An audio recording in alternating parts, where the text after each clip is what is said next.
Where did it go? I clicked enter and it disappeared. Oh, there we go. It's always fun when you lose stuff on your screens, let me tell you.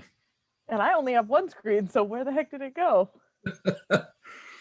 That's the most frustrating part. At least I can make an argument when I have multiple screens that I'm pretty sure I can figure it out. But when you have one and it happens, it's a whole other mess.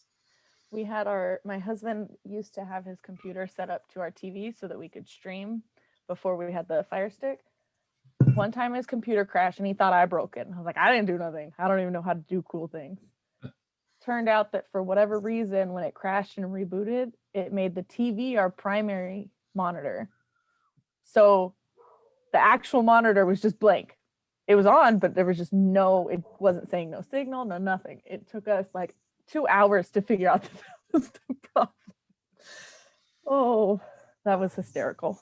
Good old days where you just plug things in so you didn't have to worry about that. You knew what was happening. Yes. Yeah.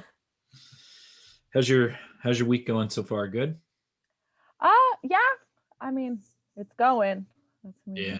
2021. We can't even blame it on 2020 anymore. This is true. This is very true. But pretty good. Classes are going smooth. Good.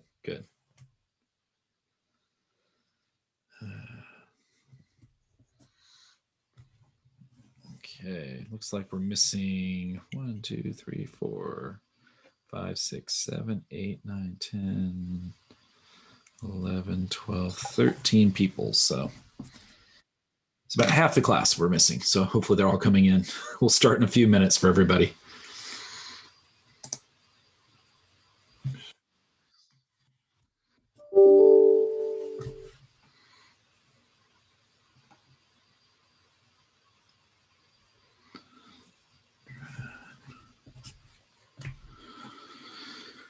For everybody just coming in, we'll start here shortly. I'll give a couple extra minutes since the first day of class. Generally, we always start on time, or at least I try to as best as possible, especially in a semester system, because we only have an hour and 15 minutes with you guys. So it's every minute really counts, particularly now since the classes are shorter. So I appreciate all of you being here at the hour, so to speak. Actually, most of you were here before the hour, so.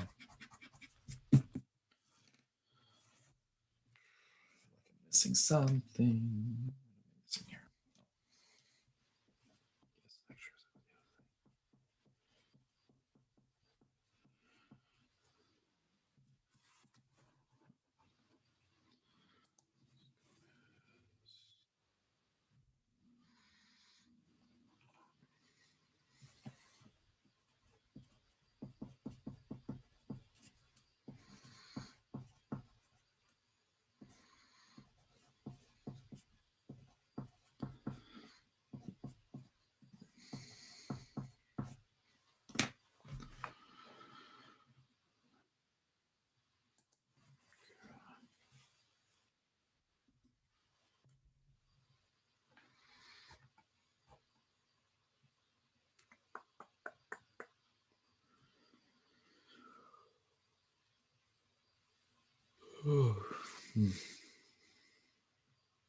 Okay, let's see. I'm missing here.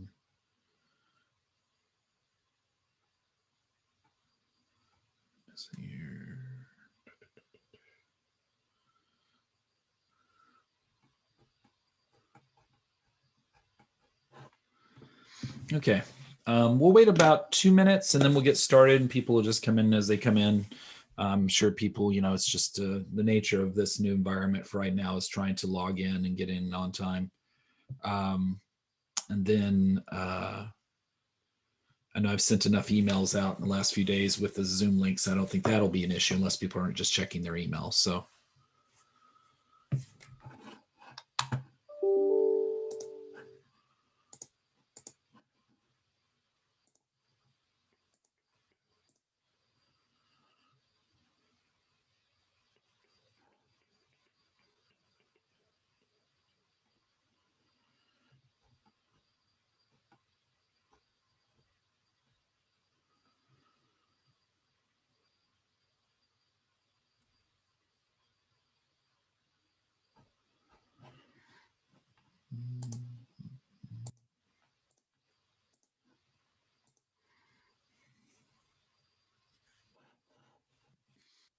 While everybody's waiting, even though I can see your guys' names, I want to make sure I have everybody. We're only going to do this a couple times because I don't generally take attendance.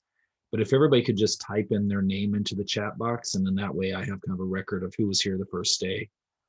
That way, if people aren't consistently showing up, then obviously I drop them from the class. But I want to make sure that because sometimes people's names, if they're sharing computers with other people, is not the actual name. So I want to make sure. So thank you for that.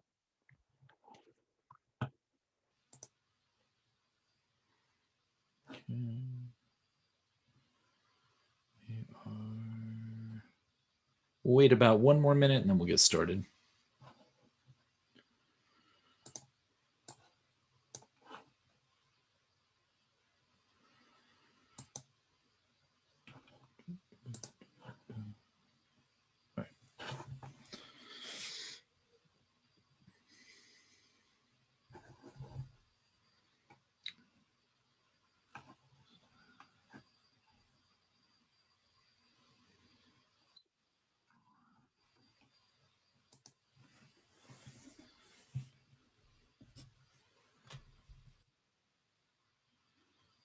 Okay.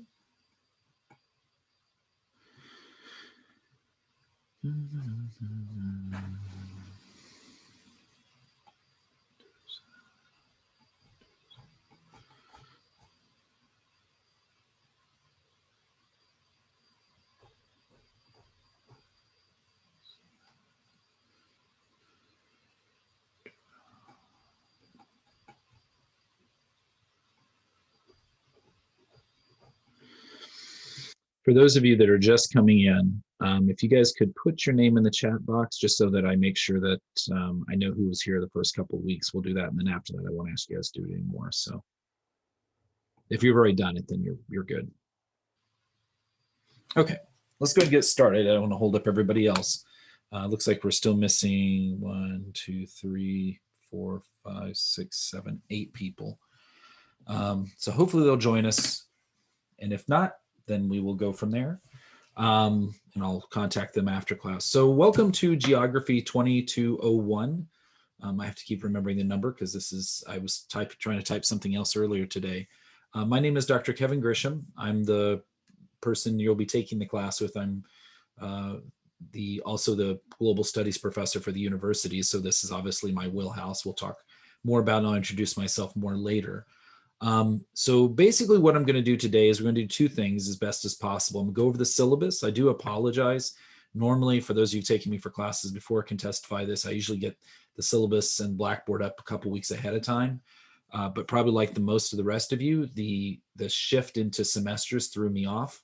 And so all of a sudden I realized I had not sent you guys out some things. So I apologize, but I did email out to everybody, which hopefully you all got to your CSUSB email. I sent you the syllabus and of course the link for today's class as well, just in case you had not gotten it before. Blackboard should be up by this weekend, end of the weekend, if not before. It'll probably be before that time.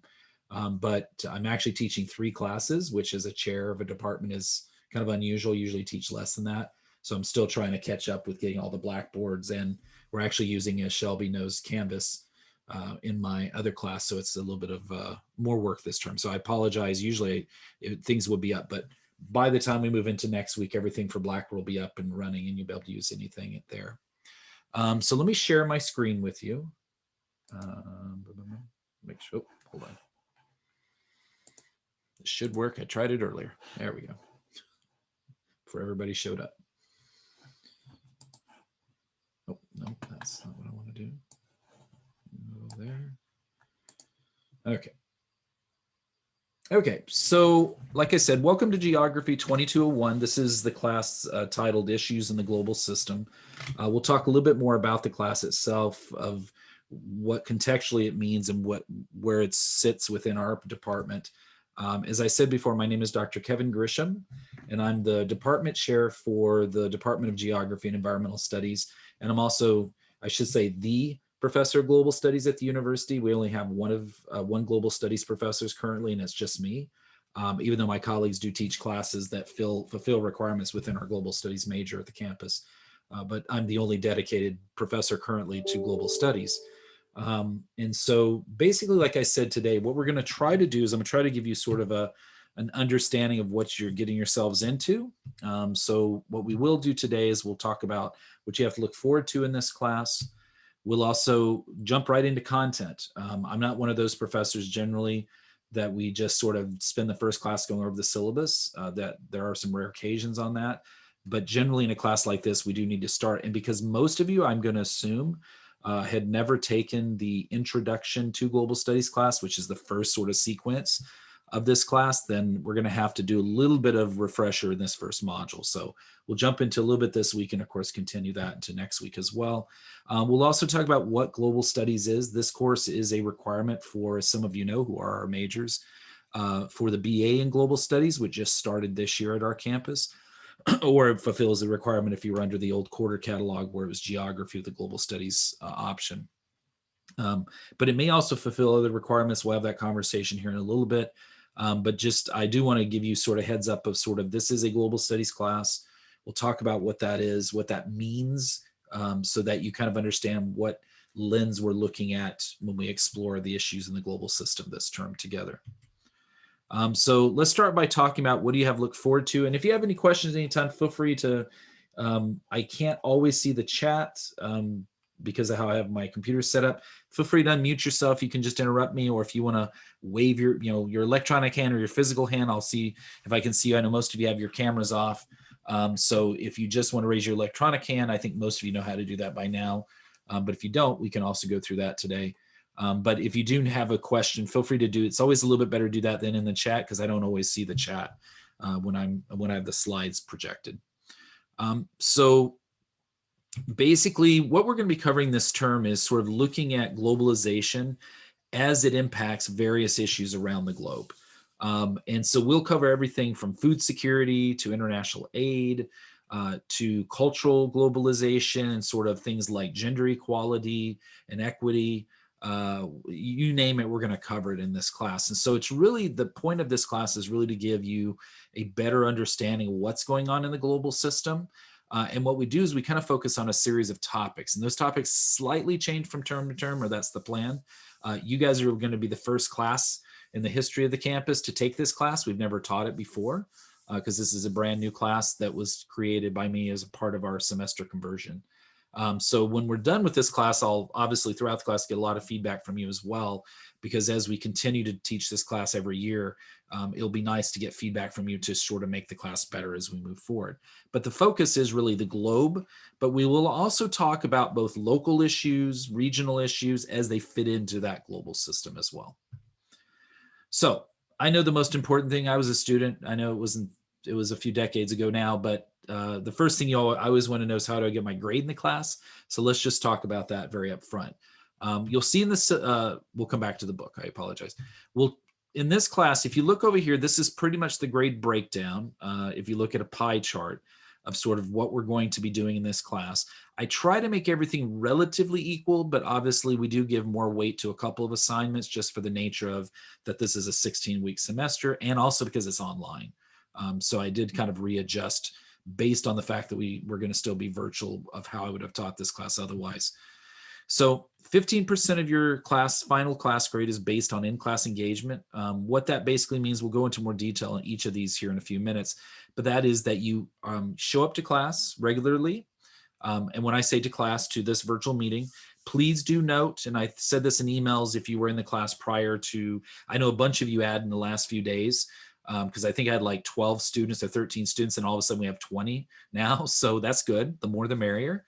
But the key is that the class is scheduled for Monday and Wednesdays. We will never have class on Mondays. Mondays are really reserved for you to watch videos that we posted on Blackboard related to our module, and to do work on your assignments related to that, and the readings for that module itself. So we will only ever meet on Wednesdays. We'll always meet this time from 1 to 2:15. And if you have questions about that, feel free to raise that as we go forward. But do not plan, and hopefully that Monday, not having to have class on Monday, will free up your schedule a little bit, I hope, for other classes and for working on other things for my class as well as other classes as well. So in-class engagement's a part of that. The second sort of area you get your grade from is online, what I call online prep quizzes or online module prep quizzes. You will take a total of 5 of those. So basically, every 2 weeks, you will take a final exam, or final exam, online exam. And those online exams actually are at the end of every module. And we'll talk more about what those look like and everything, but just know that's 20% of your grade. There's 5 of them at 4% per quiz. You'll have a midterm exam in week 8. So we do actually do it at the midterm point since we're on a 16-week semester now. So that's 15% of your grade. There will be a writing assignment. We'll talk more in detail about it next week, but I'll at least give you some insight into it today here in a little bit. But the good news is you're not writing a research paper. You're not writing a very lengthy writing project. Instead, what I would like you guys to do is to be able to learn how to write a good critique of research. And so there's going to be a pool of articles which you'll get to pick from. But the idea is you're going to write article critiques for 2 of those during the term. And I'll give you more details about it next week, but the idea here is I'll give you a template and sort of what you should be doing. I'll give you some examples of ones that have been done before. But this is a really useful tool, particularly if you're planning on going to graduate school, regardless of what your major is. Because one of the big things you do in graduate school is that you are constantly critiquing other people's work and other people's research, okay?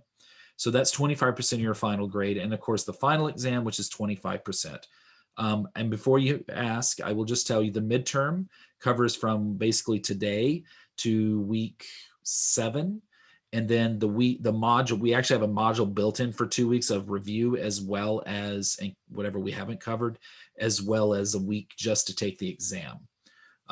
So needless to say, there will be a module just basically geared around you preparing for and taking the midterm exam that will cover the first half of class. The final exam, by the way, is not, please put a line under this, is not cumulative. It only covers from after the midterm to the very end of the class, okay? We cover a lot of content, and I never understood people who do a cumulative exam, to be honest with you, both as a student, as a faculty member of 20 plus years.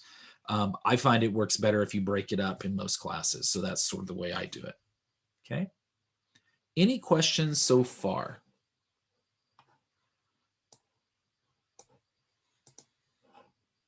Good so far? Okay. So let me go back here. So let's talk a little bit more about each of the assignments. In-class engagement. So in class, to do well in this class, you have to be here. And I don't mean just show up, log in, keep your camera off, and go do something else. I'm very aware of that. I taught the Model UN, or I taught the United Nations Geography 5150 class last term. I had about 95, 96 students. And as some of you know who took the class, most everybody always showed up. But what was interesting is you would know who wasn't listening by about midway through or by the end, when I would say I'm logging off, and there'd be about 5 students who clearly just turned on their computer and walked away and were doing other things. You don't get points for being here, but you do get points for actually actively participating. This is a seminar. It's listed as such in the schedule. You do need to actively participate, ask questions. Feel free to respond to questions, either by people, questions have been posed by your colleagues, or comment on things your colleagues say, or things that I've said. And also, if that doesn't really work for you, really tying in things we're going to talk about in class into sort of the real world. I'm very much an applied researcher, and that's kind of how I look at the world. Is the best way to understand what we're going to be covering in this class is tied into things we see in the real world. And so we will bring in every week things. I will probably email you occasionally articles that I see in the newspaper and say, or video and say, hey, you might want to take a look at this before class, because we'll talk about real life things and how that applies. Well, that means local issues, but also global and national issues as well. So we'll talk about sort of all of these things in that context. You do not have to have your camera on in my class. So I want to make that very clear, because everybody's got stuff going on. I know it looks like I'm in a very nice office building. Obviously, that's a virtual background. You'll see occasionally as I fade into the back. I'm very much probably like the rest of you. I'm at home. I have 3 kids and a wife who works from home. So, I understand if people don't want to turn on their camera, or if you just don't have a camera. What you do need to do, though, is you do have some way so you can communicate verbally in audio with the class itself. So that either means you need a microphone. If you don't have a microphone, that might be something you might want to look into. And then the other side of it is that you also can call in. There's actually a feature on Zoom, which I will send out the full link, a full invitation for Zoom for you after this class. And on there, it actually gives a way for you to call in where you can just listen on your phone as well and contribute through your phone. So if you do have kind of sketchy internet, you don't have to have a camera, but you could always contribute in class just by calling in. And it's I think it's a toll-free number, if I remember correctly. Okay. The big key here is, and anybody will tell you this for the classes they've ever taken me, showing up is never enough. That's whether we're virtual or in person. You do need to actively participate. That's the assumption as a college student in my classes. So you do need to show up regularly. If at any time, I give you the in-class engagement score at the end of the term, which I've listed by what date will be listed in Blackboard for you. But if you have questions, feel free feel free to reach out to me and say, how am I doing in the class? What could I do better? I will actually post some things on Blackboard as well. There are tools I gave my classes in the fall of how to contribute in a virtual environment in an effective way. So if you're not really kind of feeling it, because I know this is not really the easiest environment to be doing this kind of work in, I'll try to help you out as much as possible. Feel free to always reach out to me. And I saw that, Kayla, thank you for posting that. Yeah, there actually are cameras and microphones. The IT department, I will post a couple links to you and send you out, probably forward a couple emails we received from Dr. Sam Sudakar, who's our Chief Information Officer for the campus. Our tech people are amazing at our campus, and we really they've went out of their way in the campus itself to make sure you guys are as best as we can supported in a way that money's not coming out of your pocket. Okay, so definitely reach out and feel free to talk to them about that. So Kayla, thank you for posting that in the chat. Okay, any questions about that before we move on? Feel free to interrupt me. I'm okay with that. Okay, we're good. Okay, online quizzes. So as I said before, you're going to basically take a quiz at the end of every module, with the exception of the module associated with the midterm and the module associated with the last 2 weeks of classes. So basically the final exam, as well as talking about careers in global studies. The quizzes, they open every Friday, and the schedule's in the syllabus, so you can just pull those off. I'll post those. I'll post the dates also in the calendar in Blackboard. So if you're one of those people like me where you also use Google Calendar, you can actually download or link your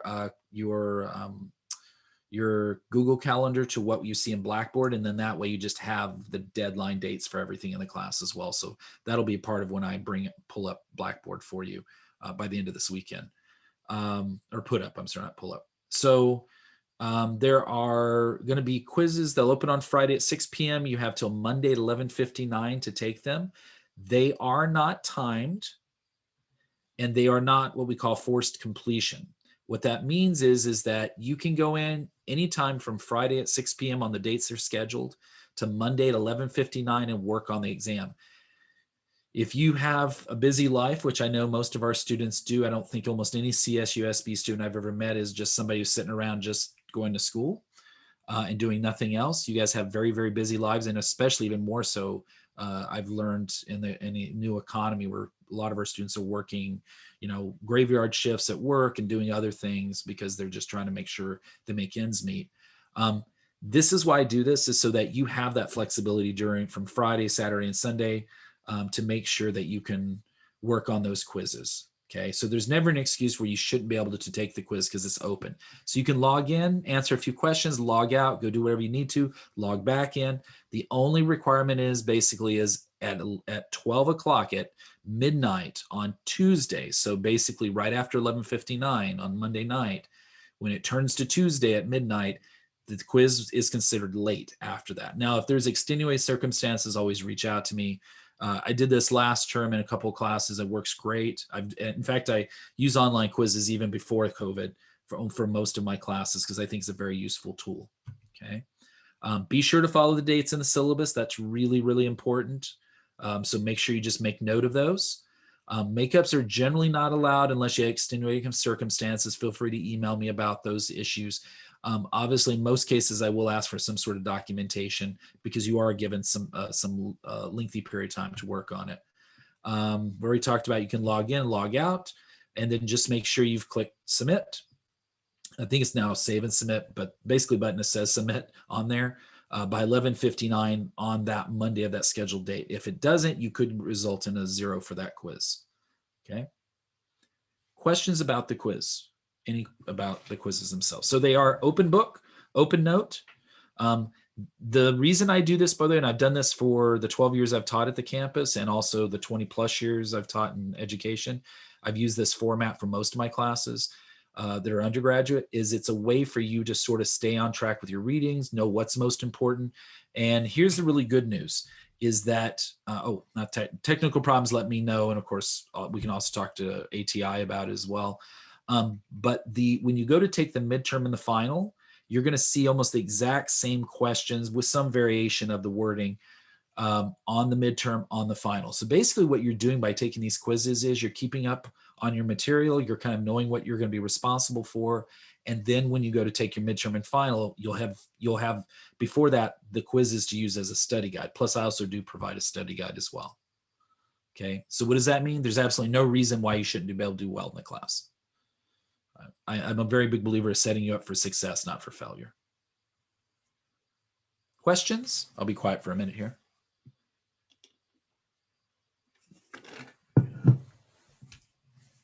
We're all good? Okay. You don't tell me anything. I don't know if anything's wrong, so I assume that I'm clear as day here. Okay. Other assignments, online midterm exam. I give you a week to work on it. It is not open. It's not open book, open close like the quizzes. It is like probably for your other classes, timed and forced completion. So when you're ready to take the online midterm, we'll talk about this when we get closer to the midterm to remind you of these things. So don't worry if you forget between now and then.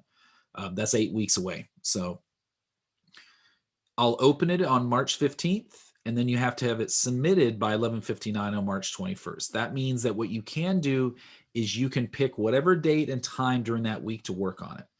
It will be a pool of questions that are randomized from the mostly drawn, like 95% drawn from the quizzes you've already taken. There will be a few questions on there from the readings or things we talked about in lecture that don't always show up on the quizzes, but for the most part, the bulk of it is stuff that you've already seen the questions before in some form. That means the way I have it set up is none of you will have the exact same quiz. Everybody will have a different version, just to prevent. I don't use lockdown response. I don't use any of those lockdown browsers and stuff. I think that's not useful. I know a lot of my colleagues do use them because they worry about cheating. The reality is you can get around those as well and cheat. So why put you through that? Plus also, not everybody has the same access to internet, a strong internet. I live in Moreno Valley, California, and I can tell you my internet is spotty at times, even at my house. And so because of that, I don't want you guys to be on there and taking it and all of a sudden it lock you out. And then you stressed because you were doing what you're supposed to do, but then the technology failed you. So this should allow you to do that. I did it in my geography 5150 class last term. The students said they absolutely loved having a full week to sort of decide when they would take it. And so that way you have time to sort of fit it into your schedule. It works for you. The final will be the same way, by the way. So even though there's an exam date scheduled for our class for the final, because it is virtual, we will not take it on that date. That'll be one of many dates that week of finals week you can take it. Okay. The online midterm covers materials from the first half of class. We talked about that already. Final exam, same thing. The dates are there. You'll have a full week to work on it as well. Covers the second half of readings as well as lectures. Writing assignments. So I've already talked about a little bit about this. I won't spend a lot of time on it, but basically what you're going to do for this class is do two article critiques. By show of hands, either I think Shelby's the only one I can see her on camera. Can you guys tell me whether or not, like show of hands, how many of you guys have ever done article critiques of like peer-reviewed journal articles for other classes? If you know how to use the raise your hand function or thumbs or something.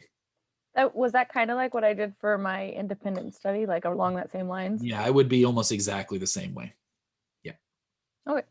Oh, okay. So only like one of you, unless other people just don't know how to say that. So, so that's good. This will be a good skill that we can. I'm a very big believer that you shouldn't be just getting content in my classes, that I think I should at least try to teach you a few soft skills that'll be useful for you no matter what your major is leaving my class.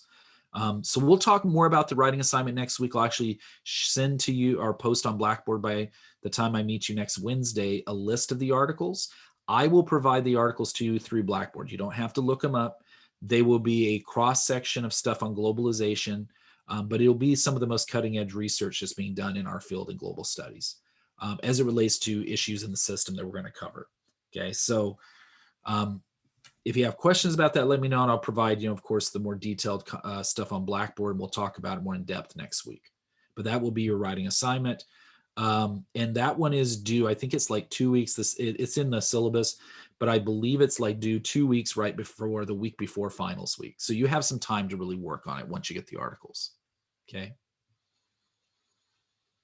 I'm a very big believer that my classes should be the least stressful of all the classes you're taking, but that you're getting the most out of them. So, okay. So with that being said, let me close or stop sharing with you guys for a minute. Come on, stop sharing. There we go. So we're going to do a little poll, and then I'm going to have you guys do something. And actually, since not everybody's here, we can easily do this real quickly. We're going to be in a virtual environment for the rest of this term. I'm not a big fan of that. Anybody knows me. I love being in the classroom and working with students. So this doesn't work for me, but we're going to make it work as best as we can. So what I'd like to do is I'm going to give you a quick poll. So you'll see a poll pop up, and really just getting a couple pieces of information to kind of help me maybe tailor the class a little bit more. Because really, with the exception of about 3 of you, I don't know most of you. And that's okay. We'll get to know each other really well in 16 weeks. But this way, at least I kind of know from the beginning where I can serve all of you better. Okay, so let me launch the poll. Okay, and if you can, on your side, can you guys see that? Perfect. Thank you, Shelby. Okay.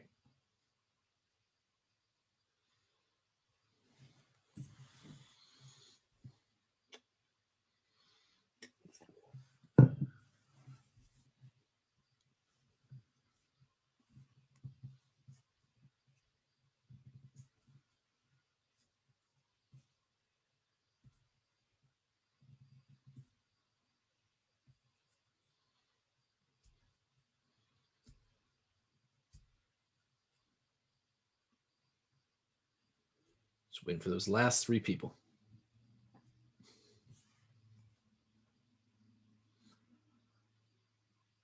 No, actually, Professor?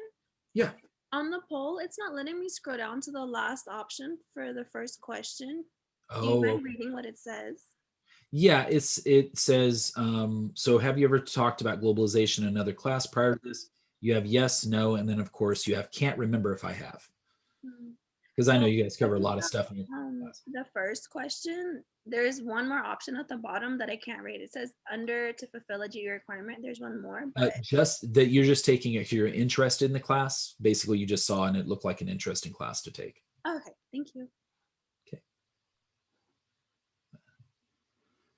Okay. Okay, I think we have everybody because I'm one of the people in the room. One of the things you'll see is you'll see 2 Grishams. That's because my computer sometimes freezes up. So I've learned to open up a secondary Zoom connection with you guys. So that way, if my main computer freezes, you don't lose me. Hopefully I'm still here on my iPad. So that way we don't have a problem in class. Okay, so let's see here. Let's see if I can share the results. So this is basically what it looks like in the class. So 3 of you are taking it for the global studies major, and I'm pretty sure I know the 3 people taking it, and one of them just popped in, so we'll add 4 to that to Graciela. She's one of our majors as well. I appreciate that a big chunk of you are taking it because you're just interested in the class. I think that's always interesting, and I hope we'll make it interesting for you. For those of you that are taking this for a GE requirement, this does not fulfill the requirement of a GE unless you've been told that by your department or by the Dean of Undergraduate Studies. This class is it actually doesn't even have a designation associated with it. I was double checking because I wrote the curriculum, but it's been like 3 years ago, so I couldn't remember. And I just want to make sure for the 4 of you who mark that you understand that going forward. Now, it does fulfill, like in the case of it'll just be an elective. So if you're trying to meet that 180 or that 120, depending on if you're still in quarter catalog or the new semester catalog for any major, Obviously, it counts for 3 units towards that total. So if that's what you're talking about, then you're good. But if you were taking the class because you thought it would take, a social science requirement or some other requirement in your GE, then make sure you reach out to me so I can double check and make sure you're in the right class so that you're taking the things that you can to make sure you make progress towards graduation. Okay. It's good to see that most of you talked about globalization in other classes, so that's awesome. So when we do this first module, a lot of it will probably be pretty easy for you to understand. What you will find, you may have not talked about globalization unless you've had my Intro to Global Studies class in the same way that we'll talk about it in this class, because the way that I kind of talk about globalization, the history of globalization in this first module and how the readings talk about it is through the lens of global studies itself, which is a very interdisciplinary, even though it's housed in geography, it is really a truly interdisciplinary major. It really draws from across the entire campus, as Shelby or Vanessa or Graciela can testify to, or our 3 majors in the class. Okay. And for those of you, nobody marked about the minor. If you are interested, I know I got people from, I'm looking at the list here. I have a mathematician in the room. I have a biologist in the room. I have some chemistry people. If you want to do the minor after this, this is one of the core requirements for the minor in global studies. So that's always an option too, for those of you who are like just taking the class because you're interested or whatever. Why not count it towards something that maybe you can, make you more marketable later. Okay. Any questions there? All good. Would you say that like an international relations class is something like about globalization, or? It depends on how it's taught, to be very honest with you. Theoretically, yes. I come from a political science background, and I can tell you generally international relations does cover globalization. At our campus, it really depends on who's teaching it. The new faculty member who has been teaching international relations, I know she definitely covers globalization the way I would, but it's not always the case. So yeah, it'll vary, Stephanie. It just really depends on who's teaching it. It should though, yeah. Okay. Okay, let's move back to me sharing my screen again here. Where'd you guys go? Hold on. There we go. Okay, make sure I bring up my slides again here. All right. So I think I'm looking at the time. What I'd like to do real briefly is have each of you kind of unmute yourself, introduce yourself. So instead of you doing some writing on like a icebreaker, I'll start us off by talking about myself a little bit, so you kind of know where you're coming from here. But I'd like you guys to introduce yourself. Just simply what your name is, what your major is, what year you're in, I think is always helpful. And maybe just real briefly why you're taking the class. If you want to share. If you don't want to share that last part, that's perfectly fine too. I get it. And just meeting a requirement is an okay answer. I'm realistic that not everybody takes classes because they're just there for the gaining of knowledge. Sometimes you take a class because you just need to meet a requirement. Totally understand that. So let me introduce myself a little bit more. So as I said before, my name is Dr. Kevin Grisham. I'm the department chair for geography and environmental studies here at Cal State. I've actually been the chair. This is my 4th year as chair, and I have 2 more years in my term. I'm just starting a 2nd term of 3 years. We usually serve 3-year terms as chairs.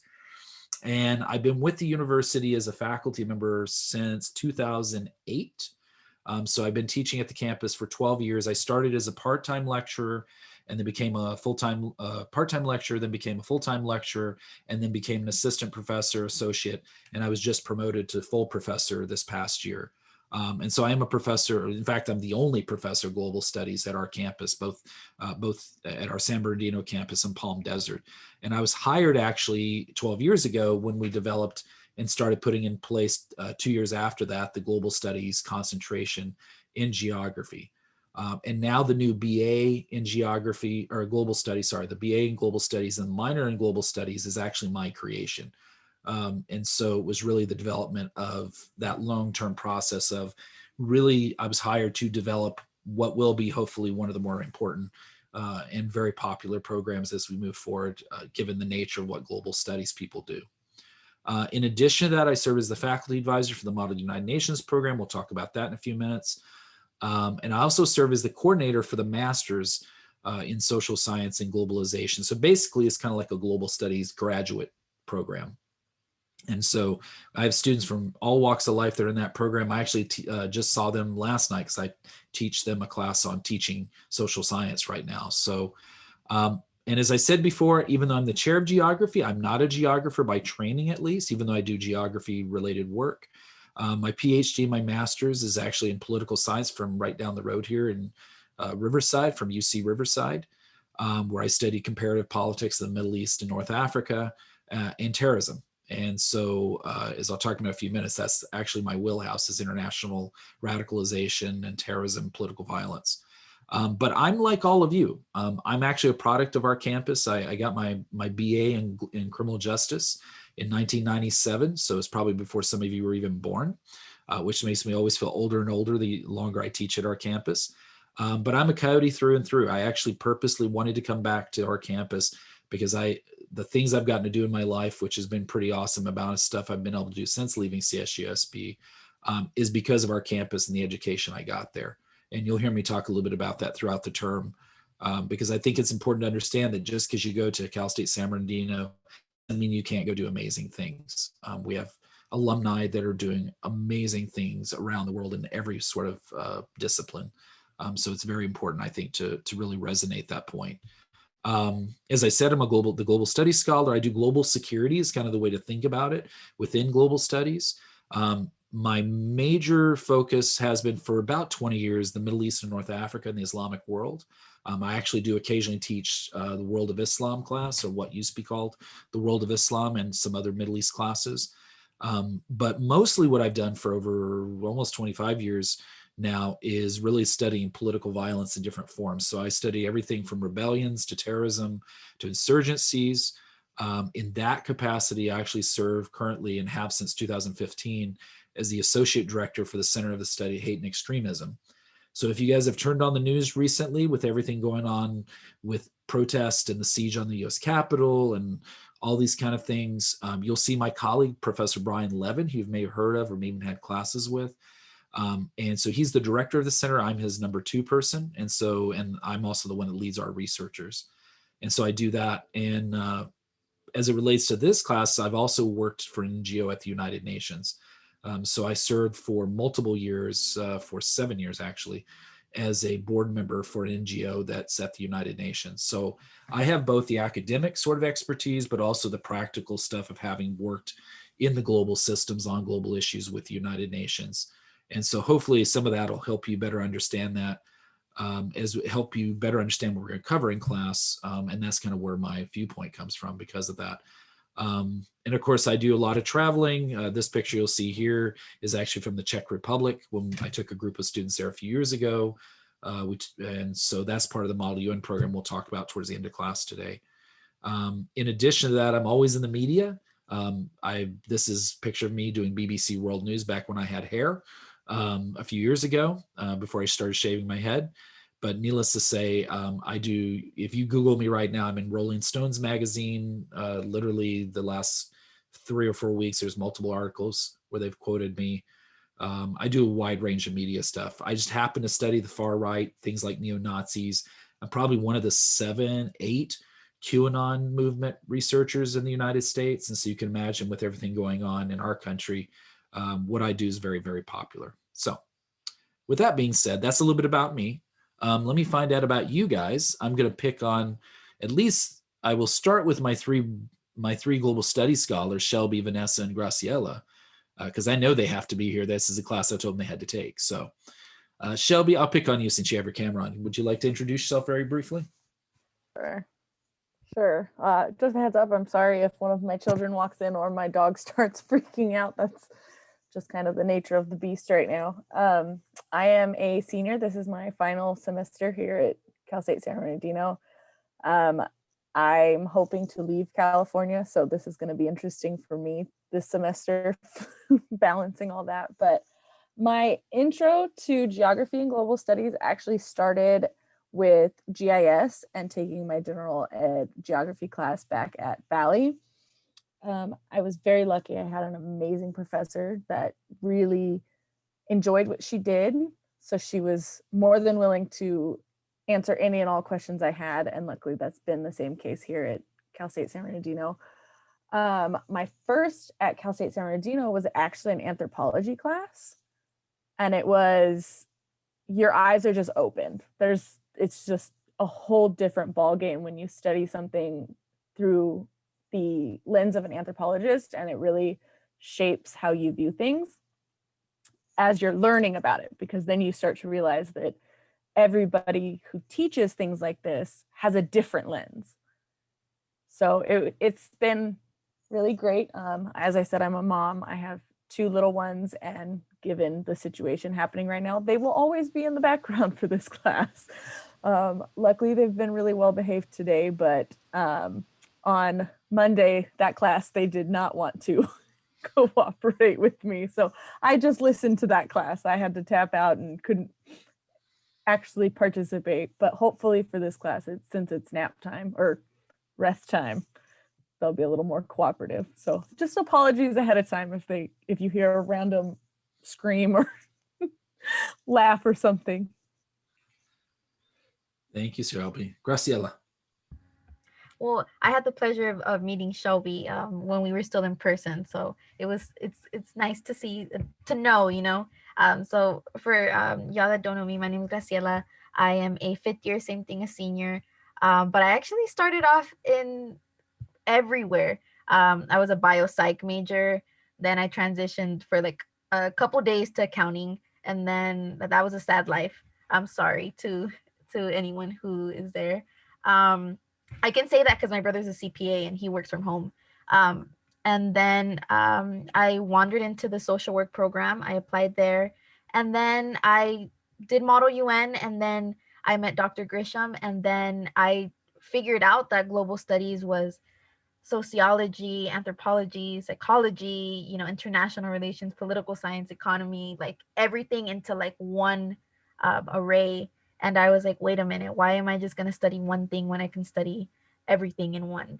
And then that's what really drew me into it. And I somehow never struggled with it. It was something that just came very naturally. And with other courses, it was something that I just couldn't, I would spend hours doing. And then with the UN, just everything just, it was like photographic memory.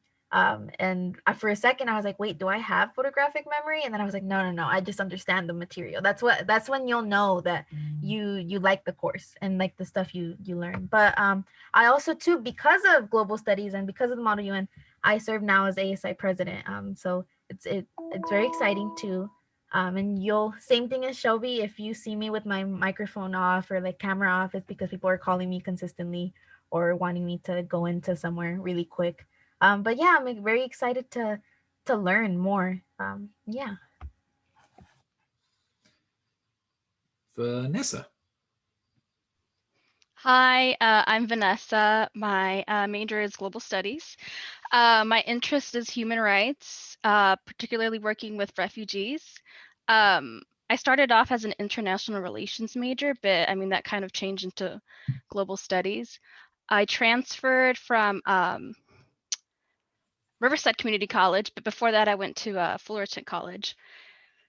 With like, it just took me a long time to get to where I'm at. I'm 30 years old, but I never thought that I was gonna finish. But now, you know, I'm in my last semester. But I'm really excited to start working in my field and just learn more. And all the classes that I've had have been primarily with Dr. Grisham, and I've learned a lot from him. And I've learned a lot from the previous classes. And my time here has really opened my eyes to a lot of things that I didn't know before. So that's all I have to say. Thank you, Vanessa. Stephanie. Oh, hello. I'm the Stephanie, right? There's no other Stephanie. Yeah, Stephanie Lopez. Yeah, I should say your last names too. Oh, hi, I'm Stephanie. I'm a 2nd year student here at Cal State. I did a bunch of college classes in high school, so that's why I'm almost done.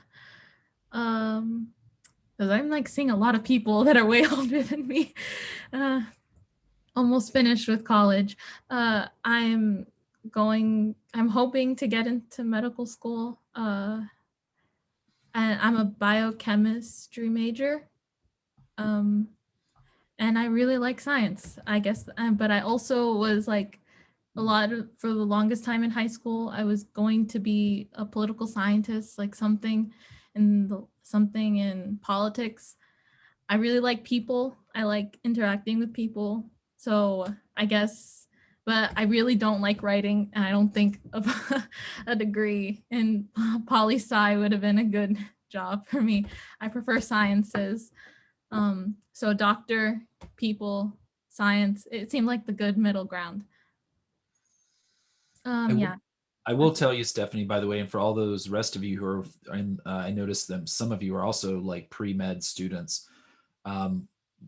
We've had I've worked with multiple pre-med students. One of my stellar students, as I always call him, Noah Gassan, is now soon to be Dr. Gassan.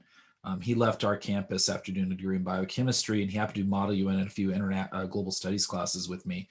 And as a result of that, he ended up getting into UCR Medical School. He's getting ready to graduate from. And while he was there, he was able to actually go do a internship at the World Health Organization in Geneva. And he credits it to the fact that he took classes that were not necessarily hard science, but were social science, with this interdisciplinary approach to the study of global issues.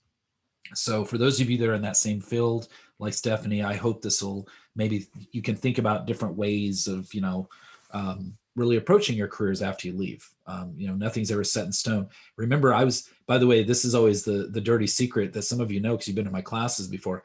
I was actually a bio pre-med student when I started Cal State, because I was going to go become a doctor. I became a different kind of doctor, but this one I can't prescribe drugs, but I prefer this one over probably if I would have went to medical school.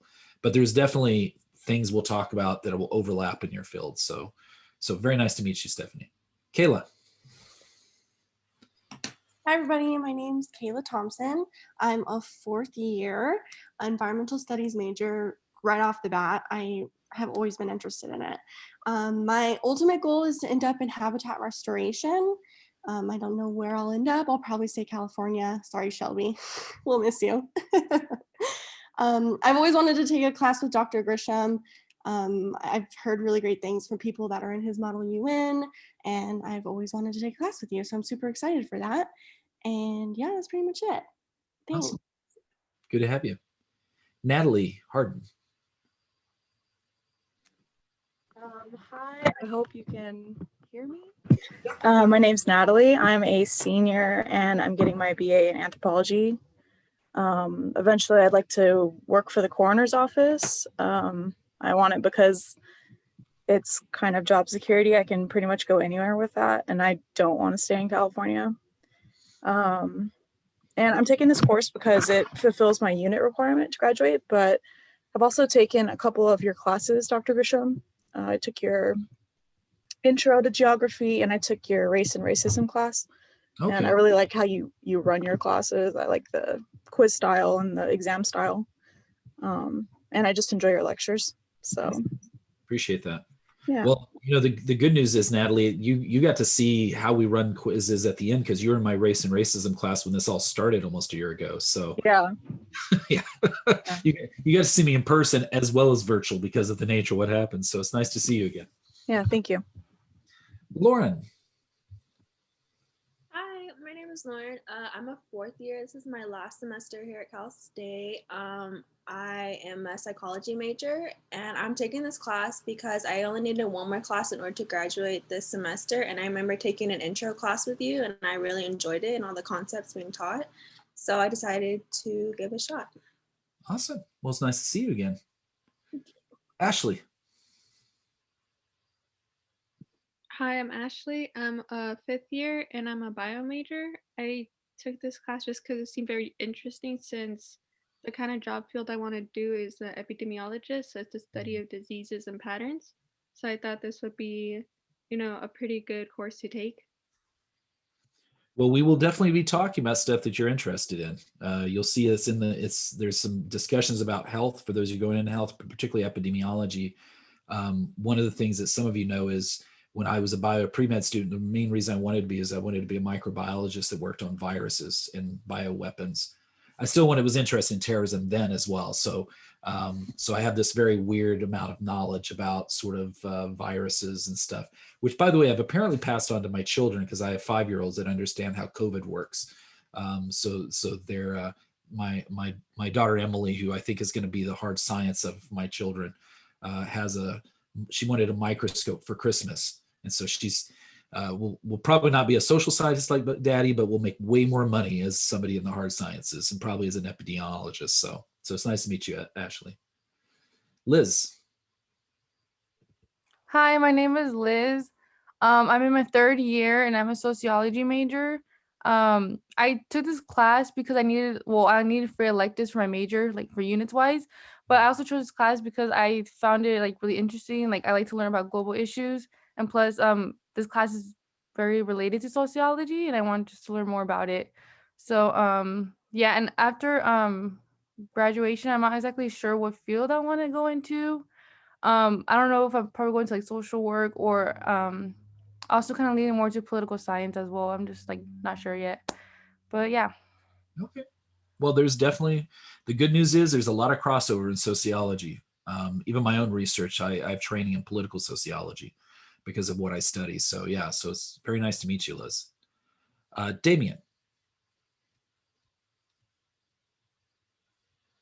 Okay.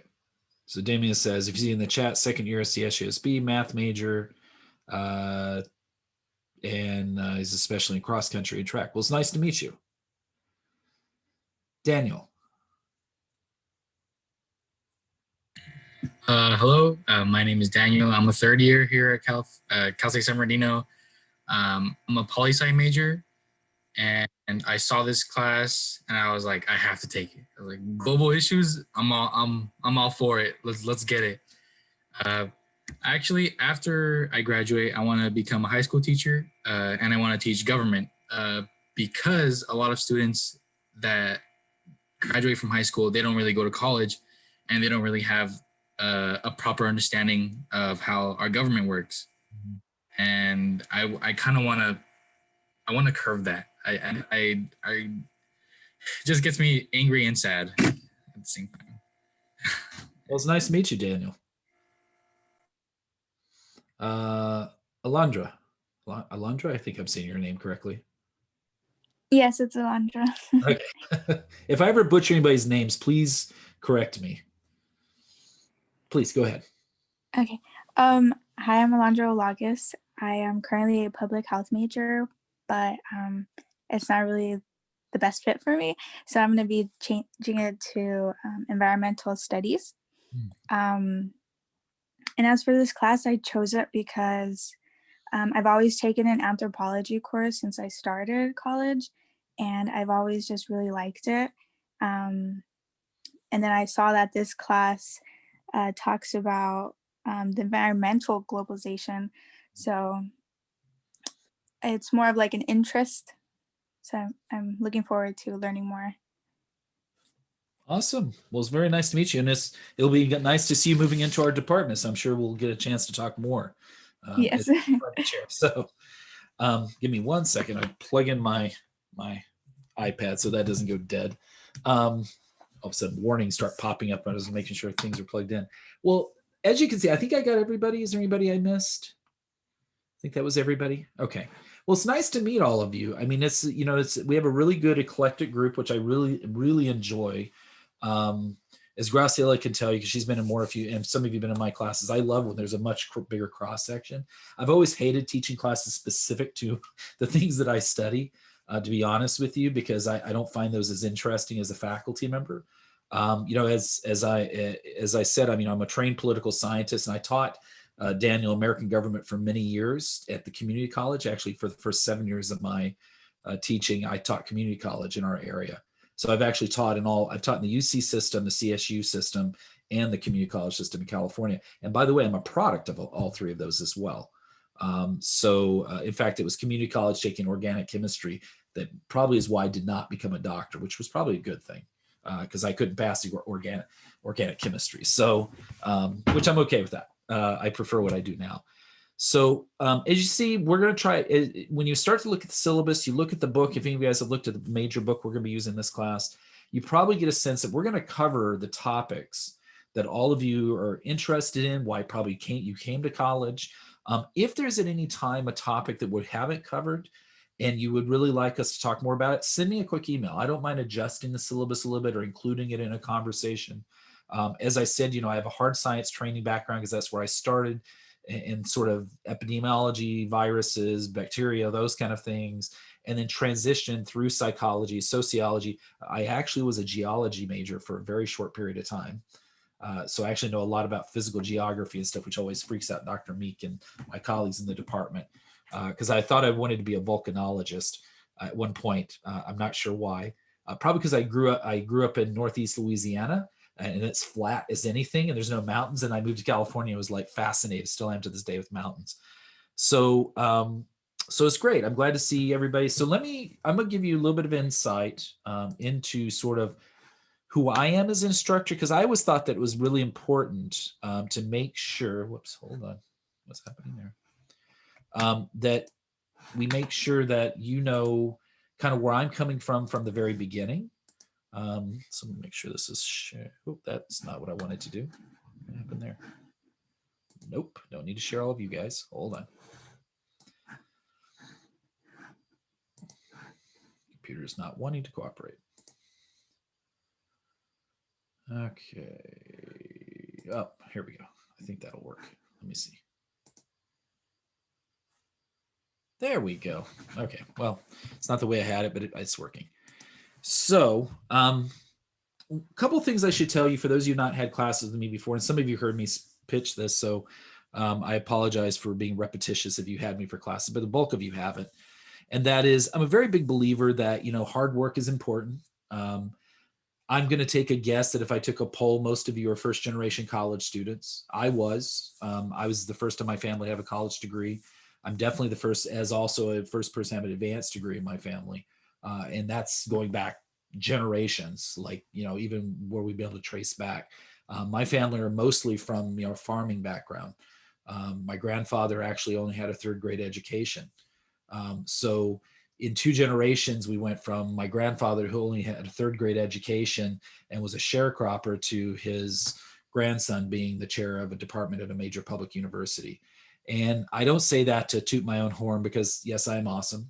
No, I'm just kidding about that. But it's more to show you that whatever you want to do in life is possible. And however I can help you get there, that's part of why I'm glad you're in my classes.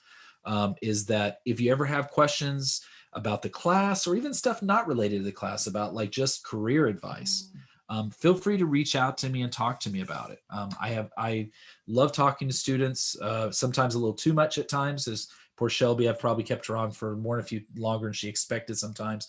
But my job at the end of the day is to serve you. That's how I see my job. I have this is my 21st year of teaching in higher education in any form. And I will tell you, I enjoy this much more than jobs I had before this. And I've had jobs that I've done all sorts of stuff. I've worked in fishing boats in Alaska. I've worked in Yemen for a year and lived and studied Arabic in Yemen, and was there, actually was there when the USS Cole was bombed. So I was literally there on the eve of the war on terrorism. I've been a dog trainer. I've done just about it. I've done all sorts of very weird jobs over the years. And so one of the things I always appreciated is where people that were mentoring me or teaching me always had my best interest, but also pushed me. So at times it may seem like I'm pushing you, but there's a reason, because I very much believe that CSUSB students can excel and compete with the best of the best in the world. I've seen that firsthand in doing Model UN. And so I'm a very big believer in quotes. I love quotes. You'll see on my Twitter feed, I usually post a quote every day on my Twitter feed that is pretty active. And so these are really the 3 that I say, I have in my office. We're not physically back, but this is what I posted around my office at work. I'm a very big believer that if you are interested in something, that if you're wondering about it, that's where wisdom comes from. It's not from books. Books are great. Real life is great, but just being able to wonder about why is this thing occurring is vitally important. I just did a talk yesterday for the California Human Relations Organization for the state of California. And somebody was asking me, how did you get involved in studying terrorist and domestic terrorist and international terrorism? And I said, it was Oklahoma City bombing. I just couldn't understand when I turned on the TV in 1994 or 95 that why this occurred. And that's driven me ever since, right? It's just that sense of wonder. And I still have a lot of wonder about a variety of things. I was a kid that one of these days when my job, hopefully the world's a little bit more peaceful, I'm going to go do books and research on food and globalization, because I find that stuff very interesting, particularly tacos. So if I talk a lot about tacos, I apologize in this class when we get to cultural globalization. I have a weird knowledge about tacos and the histories of tacos, by the way, because of my just interest in that. I'm also a very big believer. I'm not here to tell you how to think about things. You all have your own views about the world. I'm not here to change that. It's really about lighting a fire under you and sort of giving you those tools to explore whatever you want to do. And then the last one by Kettering, I think, is vitally important to understand. And that is that knowing something is not the same as understanding it. In this class, you're going to know stuff, right? Because I can assess that. But what I want you to do is when you leave this class, regardless of what you do after this, that you have a better understanding about the world that you live in. I feel like my job and part of my job on this earth is to build global citizens and really help people understand how we all fit in this sort of network of humankind. And so we're going to really come back to that over and over again throughout the term. We already did introductions. So what we'll be covering this term? Simply, we're going to cover the globe, right? We're going to talk about things in Inland Empire. We'll talk about things in California, but we'll also talk about things in Saudi Arabia and Russia and you name it, right? We're going to talk about the entire globe. The way to think about it is we're going to talk about people, and we're going to talk about how we are all so much interconnected and how we deal with a variety of issues. One of the terms I would like you to write down, because we're going to talk more about it next week, is what we call wicked problems. I love that term. It's a great term that I learned years ago and taking some classes on how to be a better teacher, because I take a lot of like teaching pedagogy courses over the 20 years. And we were talking about wicked problems. And what a wicked problem is, it's a problem that really requires multiple people from many different backgrounds to solve that issue. So for example, I'm going to use the example of epidemiology. COVID. I mean, talk about a great example of this. COVID-19 isn't just being solved by people who work in biochemistry or in the medical field or virologists. It's also being looked at by people who work from the social sciences, because obviously there's been a disparity in how different groups, for example, so my sociologist, there's literally sociologists working on COVID-19, trying to figure out how are different groups being impacted differently because of things like systemic racism, institutional racism, those kind of things in the United States. The fact that you also have people from the arts, they're also working on COVID and trying to find ways for us to, along with psychology, how to cope with the COVID environment, which is a very unique environment that none of us have seen in generations. And so, we're going to keep coming back to that, because I'm a very big believer in that really this class is about wicked problems and how do we solve them. And so a lot of the times I'm going to ask you, when we get towards the second week of a module, when we meet is, okay, so we've talked about food security. Let's talk about what are some ideas that you all have. And what's great about it in the introductions is you guys come from so many different backgrounds. It really truly builds, I think, what is a great approach, which is an interdisciplinary approach to the study and creating real world solutions to the issues. And so we'll keep coming back to those and kind of focusing on wicked problems throughout. And so embedded in that, of course, is talking about economic globalization, political globalization, socio-cultural globalization, as well as ecological or environmental globalization, which are actually two different things, but we'll blend them kind of together for this class. And so we'll talk about things like trade. We're going to talk about energy. We're going to talk about food security. We'll talk about terrorism. We'll talk about climate change. I'm actually going to try to bring in a few colleagues of mine who work on these issues, some of who you'll be reading stuff by, because I think it's important not just to hear me talk about these, but people who are not just academics, but people who work at the United Nations on these issues, that work in the local government on these issues. And the good thing is I have a very big pool of friends that I've built up over the years that are always willing, particularly CSU alumni, and I have more and more alumni of our campus, to come back and talk to you guys about sort of what they do after they left CSUSB to address some of these quote unquote wicked problems. Okay. So instead of getting into sort of, I'm going to talk real briefly here for about 3 more minutes about tools we're going to use, and then we'll come back to this. But we will really start up what is globalization next week. And that actually gives you time to read the article that I sent to you, or the stuff I sent to you today on the email, which will also be posted on Blackboard. So please make sure you've read that for next week. It's the Manfred Steiger part of his book. Manfred is one of the noted scholars in our field. You Google him and like he's written a million different books and articles. And he happens to be a friend of the campus. I'm actually going to try to have him come and speak to you guys in our class, or at least record a talk with him and I, if nothing else. But I'm going to try to get him live. He's in Hawaii, so he's not that far away in a virtual environment. It's cheaper to have him come and talk to us. But he's been to our campus a few times. In fact, he helped us build the BA in Global Studies, basically. Because as I was building it, he was kind of my non-paid consultant when I was like, hey, does this make sense? So let's just stop there instead of going into new material. Does anybody have any questions for today? I'm okay that we don't. And by the way, we won't always get through everything in a given class. That's why we have 2 weeks in a given module, is because that way, whatever I'm covering that first part, we'll pick right up there. And the way I see this is I see this as this is an ongoing conversation about the issues that face the global system, right? Through this lens of global studies, which is an interdisciplinary major, interdisciplinary field.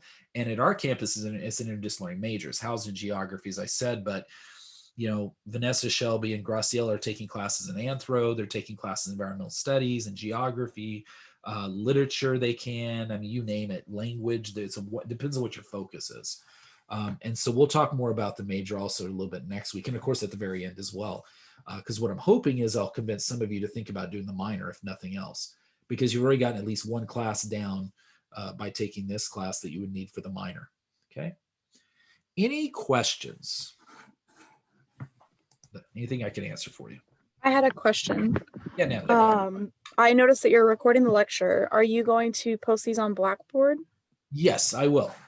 So what I will try to do is I will post, in fact, this one I'll just post the link generally up there, but usually what I try to do is I try to edit the video a little bit to give it, you know, like a nice intro, some music and a nice ending, as well as some subtitling where it's necessary. But probably for the first couple of weeks, it will just be the video like what we're recording. So we will always record the session. So if you do have to miss class, right, life happens, I get that.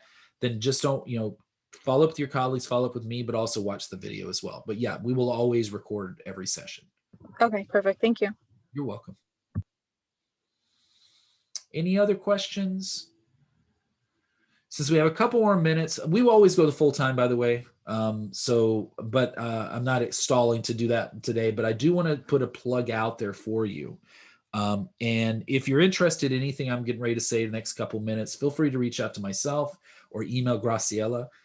As some of you may or may not know, or probably some of you don't know, but some of you do, we have a Model United Nations program at our campus. As I said, I'm one of the 2 faculty advisors. I've run the program for 12 years, and now I have a co-advisor starting this year. And that is Professor Sina Bastami, who some of you may have had for other classes. And basically, the program itself is you learn how to build your soft skills, but what we do is we represent a country we've been assigned in the simulation of the real United Nations. And so it covers topics all across all your majors and the things you said you're interested in. We actually have seats this year. Traditionally, it's a very competitive program to get into, probably because we travel, but obviously we're not traveling right now. And we happen to be assigned one of the largest countries at the United Nations this year, which is Mexico. So we're actually representing Mexico at the conference. We have 30 spots. We already have 15 people who are on the team already, who applied when we went through the process in the fall. But we have 15 seats open. If that is something you're even somewhat interested in, I would recommend reach out to Graciela and myself, and we will send you the link for the class on Friday. It is a 3-unit class. You could talk to your departments about whether they'll count it. Obviously, if you're one of my majors, I'm the chair, so of course we'll count it. But we'll figure out how it fits into your program. But for other majors, it's a great opportunity for you to explore things that you may not have done. So for example, my biochemistry pre-med students, that's where Noah and I first met, the one that's now doing global health. It's a great opportunity to build skills and build a network And we don't have enough time today. I would have Graciela to put her pitch in for it. But if you are interested, show up on Friday, send me an email. We'll get you the link, show up on Friday, and then we can go from there. It is just a great opportunity. It really does. I did the program, I will tell you, 20 something years ago. We won't say how many years ago. It was a couple decades ago now, almost 3. And it changed my entire life. I was the quietest person in the room. I just thought, oh, I'll just be a researcher maybe, or become a cop, right? Because I was a criminal justice major. And because of taking that program, it really it changed my entire trajectory in life. Okay. So, and Graciela, your email is? My email is, let me go ahead and put it in the chat. Yeah, so take a look at the chat. You guys know how to get a hold of me, Kay Grisham. It's real easy. And like I said, Blackboard will be up by the end of this weekend. I would say by the next couple of days, but I'm gonna give myself enough time because I'm still trying to make sure Canvas is working for my class that Shelby and a couple others are in, because that's a whole other platform I'm using. But feel free to reach out to me if you have any questions. If you have friends who are enrolled in the class who didn't show up, please let them know to contact me, because I will drop people if they don't show up after the second class session. And if you have friends that are still wanting a class, we have seats, right? Feel free. I'll teach 7 people. I'll teach 80. It doesn't matter. So feel free to have them reach out to me if they're still looking for classes to add, particularly like those of you that are in sociology, because I know the chair of the department says she's willing to count this class in some cases, but feel free to reach out at any time. Generally, by the way, and this will be a thing that'll be on Blackboard, my working hours are till 5 o'clock most days. And so I will usually not answer an email after 5 with some rare occasions. But I always answer you starting at 8 o'clock every day, Monday through Friday. The weekends I generally try to do for my family, as you now just heard them come in the other room. So I try to reserve the time for them in this virtual environment. Otherwise it's easy just to work 7 days a week. So okay, it's very nice meeting all of you. I can't wait for us to really get into the content this next Wednesday. So remember, once again, we don't have class on Mondays, only on Wednesdays. Once I get Blackboard up, there will be some videos, short little 5, 6, 7-minute videos that I think will further go into globalization, maybe even stuff I record. That'll be a part of those modules. So everything's built around a module to make it easier for you. Okay. Okay. You guys have a great rest of your day and great rest of your week. And I'll see you guys a week from today.